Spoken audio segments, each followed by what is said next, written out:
আমি যখন ক্লাস 9-এ পড়তাম তখন আমার জীবনটা খুব সুন্দর ছিল। কত হাসি খুশি ছিলাম আমি। স্কুলে গিয়ে সবার সাথে কথা বলে হাসাহাসি করতে করতে সময় কেটে যেত। কিন্তু যখন আমি ক্লাস 10-এ উঠলাম ঠিক তখনই আমার বিয়ের সময় ঘনিয়ে এলো।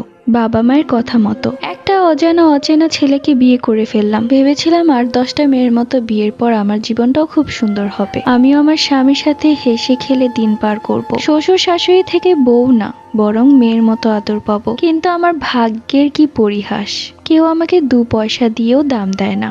আমি মরে গেলেই হয়তো তারা সবাই বেঁচে যায়। এই ভাবতে ভাবতে হঠাৎ করে আমার হাত থেকে কাচের প্লেটটা পড়ে গেল। কাচের প্লেট পড়ে যাওয়ার শব্দে আমার শাশুড়ি মা দৌড়ে এলেন রান্নাঘরে। হারামজাদি, তুই মরতে পারিস না, একটা কাজও ঠিক মতো করতে পারিস না। ও লক্ষ্মী এনেছিলাম আমার ঘরে, একটা নাতিপুতির মুখ তো দেখতে পারলামই না, উল্টো আমার সংসারের সবকিছু ভেঙে ফেলছে। হাতে নেল পলিশ দিয়ে ছুটে এলো যা রান্নাঘরে।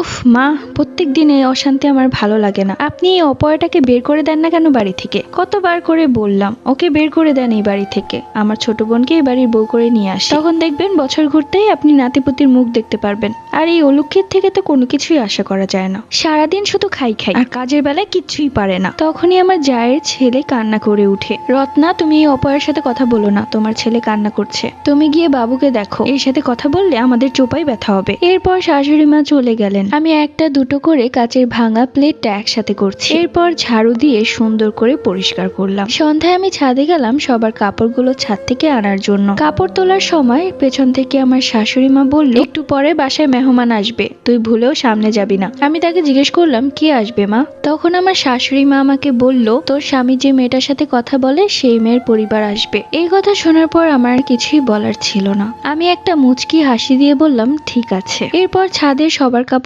সবাইকে বুঝিয়ে দিয়ে আমি আমার ঘরে চলে আসি আর ঘরের গেট ভালো করে লাগিয়ে দেই। হঠাৎ করে কলিং বেলের শব্দ, মূলত আমার স্বামী গিয়ে তাদেরকে নিয়ে এসেছে। এই দিকটা তারা চেনে না। এরপর শুনতে পেলাম আমার স্বামী খুব জোরে জোরে হাসাহাসি করছে।